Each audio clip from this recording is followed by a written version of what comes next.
Hey everybody, what is going on? Hexlex here, got another Master Duel video for you. This time I'm going to come at you with Mitsurugi Fiendsmith Tearlaments. I'm going to start by showing you a combo that starts off with Habakiri, but will actually branch into each of our lines.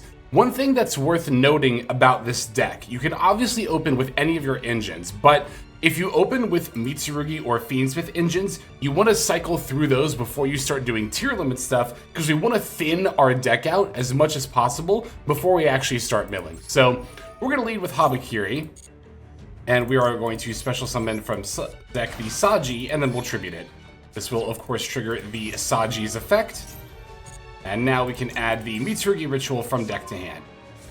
Let's activate the ritual. We will summon from our hand, of course, the Habakiri, and we're going to send Night Sword Serpent and Kusanagi in order to do so. Alright, we'll summon that right over here.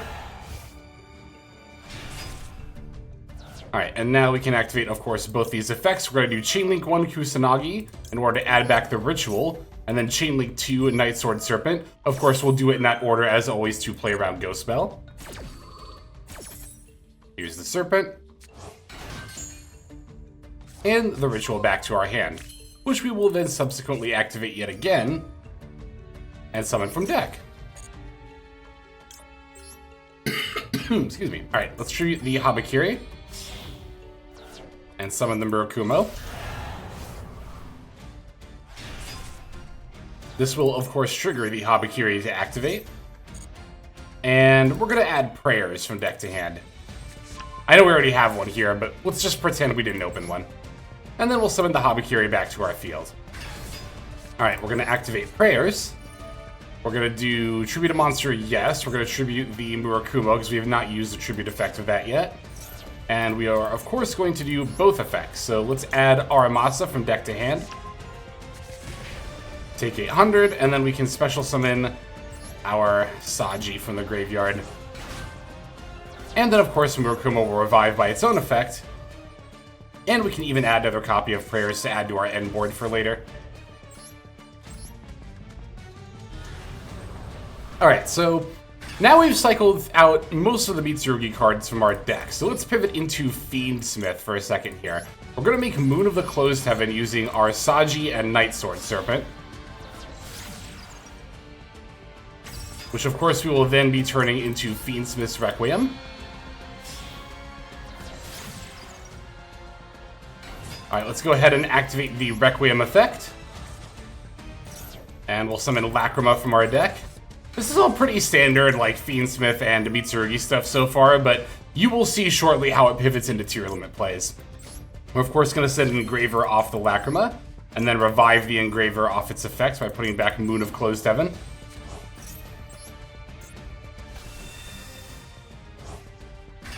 Okay, from here let's make Sequence using Lacrima and Engraver.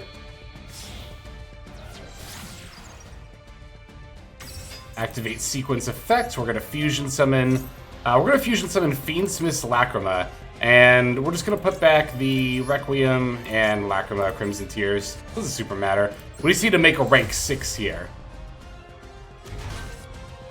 So of course we're going to want to use Fiendsmith's Lacrima to revive Fiendsmith's Engraver. Yes. And the rank 6 that we're actually going to make is Pilgrim Reaper, which if you've played Fiendsmith and Tearlaments before, there's a decent chance you're already familiar with this card, but this rank 6 allows you to mill 5 from each deck. So as you can see, it's actually pretty important that we did it in this order, because our deck is down to 26 cards. We've thinned out almost half of our deck just by going through our Mitsurugi and our Fiendsmith plays. So that's why if you open them, you want to make sure that you're going through those engines first before you then start milling cards. Alright, now we can activate Pilgrim Reaper's effect, and this is the point in the combo line where it starts being so, what's the phrase I'm looking for, so consistent and a little bit more up to chance. That's going to be the case with any Tearlaments deck you play. It's going to be a little bit high rolly at a certain point, but this is the point where you start gambling. And as you can see here, we hit plenty of Tearlaments cards. So we can start doing stuff like Havness and Rhino Heart, basically summoning Kitkalos right getting more mills, and then ultimately ending on a Rolkalos as well. Let's actually just go ahead and start playing some of that out here. I'll only activate the Havness here, and not the Rhino Heart. Let's assume we didn't open, you know, a relevant Tearlaments card in our hand. So now we can summon these two. Go for the Kitkaloseth. We're going to want to not add Tearlaments Cashier. We're going to want to send it. That way you can mill 2. And then, of course, we are going to activate our Kitkalos's effect to send itself. Revive the Tear Cache. And now we get to mill another 8. We do 5 off Kitkalos as Chainlink 1, followed by the 3 on Tear Cache as Chainlink 2. As you can see, we've already put a Mudora in the graveyard, so even if you don't end up hitting, like, the other Fuser, you're still loading up your graveyard full of useful stuff here, right? And the other really neat part is that, well, there's actually 2 neat parts. One, we actually did not use our normal summon this line, so you could normal summon Aramasa, and this might actually be worth doing just to do a little bit more deck thinning, like 1 more card's worth, right? So not only do you still have your normal summon, which you can use on Aramasa for more deck thinning, but we can still just use all of our excess bodies here, like our Sequence, our Habakiri, our Reaper, and that extra normal summon, to additionally end on a 3 or 4 material Appaloosa. And then, of course, you also get the Lacrima effect. So if you think about it, really, well, we should put back Sequence, not Engraver, but I wasn't paying attention. Anyway, so really, if you think about it, at the very worst case scenario, this combo line is going to end you on a 3 or 4 material Appaloosa and a Murakumo, plus a set Prayers. That's already, like, really solid. But you have a very high chance to then also end on Tearlaments Rolkalos on top of that. And that's all just off of Habakiri. That all started off of just Habakiri. So I wanted to show you this as kind of a way of expressing just how this deck is able to combo and pivot from engine to engine. At the end of the day, like I said, it's Tearlaments, so some of it is going to be RNG based with your mills, but you can get a pretty solid board regardless of how good or bad your RNG is. Now that I've shown that, though, let's go ahead and demonstrate some replays and, more importantly, some going second and or interactive gameplay. Okay, how about this game against Mitsurugi Ryzeal? It's going to be a going first duel, but I think this is one of those ones where I'm going to show you us playing through Droll a little bit here. Alright, so we're going to lead with the Engraver for the Tract, which is really unfortunate that we do end up getting hit with the Droll and Lockbird, because that's like the only part of the Fiendsmith line where it really matters, but we still have our Tearlaments stuff here, so I'm just going to activate Scream, Shiren, pitch Shiren, and like, we are spoiled for choice at this point. I sent Havness as well, but I'm not going to activate Shiren. This is a misplay that I see Tearlaments players make sometimes, where they'll mill like Havness and Shiren off their first set of mills, and they'll activate both right away. You don't want to do that, because if you do it that way, you'll fusion summon Kitkalos, but then you'll also fusion summon Rolkalos right away, and you don't get to activate any of Kitkalos's effects.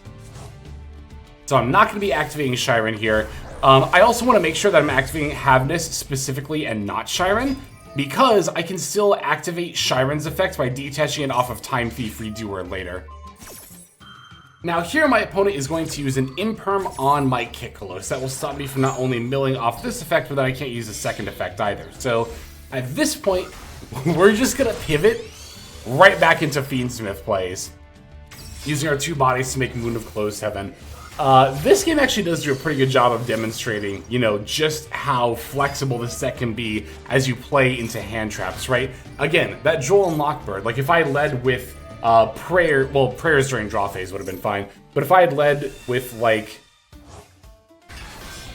you know, a different search, like if I had led with normal summon Aramasa to search Habakiri, right, and my opponent threw out a Droll, we'd still have the option here to do both Fiendsmith and Tearlaments stuff, which is really nice. It's really nice to have that option. Like I said, this deck, among all of the Mitsurugi decks I've played, probably has the most amount of things it can do under Droll and Lockbird. It's kind of hand dependent, but yeah, here I could have tried to gamble a little bit and mill that other Shiren, but I decided rather than making Pilgrim Reaper, I would just use my Fiendsmith engine to end on a 3-mat Appaloosa. You know, I figured that would be more than good enough. We even have a, oh, sorry, I thought we had a Mudora in the graveyard. That was the last game. But once again, we throw out Max C, and that ends up being kind of the deciding factor here. I mean, yeah, it is Master Duel. Max C is going to happen, but we did also have that Appaloosa as well. I was a little worried about my opponent adding X Ryzeal, only a little, because they would have gone, of course, Chainlink 1 X, Chainlink 2 Aggregator. I could have used Appaloosa on the Aggregator to negate, but from there, naturally, I'd be down 1 negate. The other thing that could have happened is my opponent could have actually chain blocked the other way. They could have gone Chainlink 1 Aggregator and Chainlink 2 X, and that would have actually been probably worse for me, depending on the opponent's hand, right?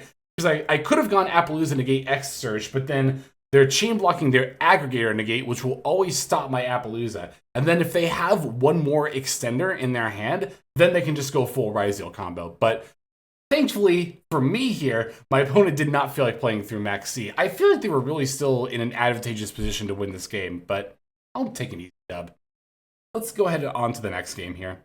Okay, here's another going first duel. This one's going to be up against Magistus, and this time we are going to be opening with Fiendsmith, Tearlaments, and Mitsurugi stuff. Now, I totally misplayed here. I was not paying attention. I definitely should have used that prayers during the draw phase. Would have saved me from getting hit with a Droll and Lockbird. Thankfully, they didn't have one here, but there was no reason not to do that, so I want to throw that out there. Sometimes, a lot of the time, I'll admit it, when I'm doing games for videos, I'm watching YouTube on the side, so yeah. Missed my draw phase prayers by watching videos there, but that's fine. We can still do Tearlaments stuff. Gonna go for the Shiren pitch here. Even get the Rhino-Heart summon. Milling the Havnus, putting back the Rhino-Heart that's in the graveyard as well as the Havnus for the Kick Kalos. We're gonna go Kick Kalos F, and they're gonna hit it with an Effect Veiler. Meaning I don't get to send and then summon Tier Cash. So I don't get to mill a total of 10 here. Not ideal, but not the end of the world. I haven't used my normal summon yet, so we can just go normal summon Fabled Blurry. And start doing Fiendsmith stuff.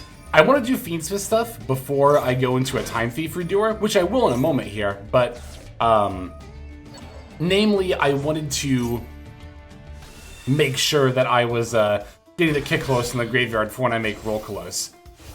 Another kind of cute slash funny thing here is that if, in this situation, like if I hadn't have opened Mitsurugi stuff, like let's say they used the Ash slash Veiler, you know, on my Fiendsmith and Tearlaments plays, I could still go into King of Feral Imps here, and then add the Habakiri, and then do Mitsurugi stuff. So again, all of your engines are all interconnected. Now here my opponent's got a Baldrake for the Fiendsmith's Lacrima, but that's actually not that big of a deal. What I'm gonna do is I'm gonna make an SP Little Knight first, banish the Baldrake so that way my opponent doesn't have any bodies to work with on board. As soon as I also do the Lacrima burn here. Okay, there's that. And then now I'm going to make Appaloosa using the SP Little Knight plus the sequence. And now I'm insulated from any further hand traps, so I can go Shiren plus Rhino-Heart or Time Thief Redoer. Time Thief Redoer detaches by effect, not by cost, which is why Shiren works when detached off of Time Thief Redoer. Now I can fuse Shiren and Kick Kalos in order to make Roll Kalos. So there you go. In spite of my opponent resolving Ash Blossom and Effect Veiler and Bestial Baldrake, we're still ending on a 2-material Appaloosa plus the Roll Kalos, and we have an Ash Blossom going into our opponent's 3-card hand that's 4 negates against our opponent's 3 cards. So even when we got hit with hand trap after hand trap after hand trap, we still were able to push through it all. Oh, and then the Redoer, of course, as well. Can't forget the Time Thief Redoer. Attaches a Drua Swarm, and then my opponent's just going to concede. Ah, good stuff, good stuff. I think we actually have time for one last game. Let's go ahead and end off with one more here. All right, this last duel is going to be a going second game against Brandon. I remember this one. This one I played just last night, right before I went to bed. So this one is going to be another one where Max C makes an appearance, yeah. I mean, it's Master Duel. If you're going to play Master Duel, you just accept it at a certain point. It's not ideal, but I mean, what am I going to do? Not play Yu-Gi-Oh? So, we'll not play Master Duel. Anyway. They're going to go Krem, Dem Cartesia, activate Branded Fusion. I'm going to chain both Fuelos and Max C. Now, Brandon does have a line, of course, that it can do under Max C, and that is to simply send Albaz in order to make the Albion Sanctifier. That way, on your opponent's turn, you're able to revive Albion Sanctifier, or revive Albaz, rather, with Albion Sanctifier, and then fuse with your opponent's stuff. However, my opponent's going to triple attack and hand rip me here, taking away my Mitsurugi prayers. And then they're going to set. But before they go to end of main, I'm actually going to activate Tear Cache here, banishing the Scream, just to see what I mill. And I actually end up hitting Mudora, which is huge for me here. Because during my opponent's end phase, I can activate Mudora, and I can shuffle back both their Cartesias and their Albaz. Now their Albion Sanctifier has, like, no good targets in their graveyard. I will say that Albion Sanctifier being able to pull stuff out of my graveyard will disrupt some amount of my Tearlaments plays, but at the very least, I don't have to worry about getting hit with an Albaz fusion during my turn. I decided to go normal summon Rhinoheart rather than Shiren pitch Rhinoheart, of course, because I don't have a Tearlaments card in my hand to revive the Rhinoheart with. So we're gonna go normal summon Rhinoheart, send Havnus, try to activate Havnus. Of course, my opponent is going to use the Albion Sanctifier effect, but I can still activate Shiren from hand, pitching Droll to mill 3. Didn't really hit anything off those mills, but I can still pivot into King of the Feral Imps, as mentioned before. If nothing else, you could still go into your Mitsurugi plays from here. And even if that weren't enough, I still have the ability to, at any point here, link off like Max C plus King of the Feral Imps or something in order to be able to make the Moon of Closed Heaven and then still do Fiendsmith stuff. This is what I mean when I say this is like maybe one of the most flexible decks I've played in this format. It almost does not matter what happens to you as far as your opponent's negates or their hand traps. You can still very likely just pivot into your next engine. All right, now that I've shown you both the combo line as well as a few replays here, let me show you the deck list. All right, here is my list for Mitsurugi Fiendsmith Tearlament. You might expect it to be like a 60 card deck, but as you can see, everything fits very snugly in 40. This deck does play far fewer hand traps than most other ones. As you can see, we're only on 2 Droll, the 2 Max C, the 3 Ash Blossom. That's 7. I got the Nib for 8, and then a couple of Fueloses for 9, 10.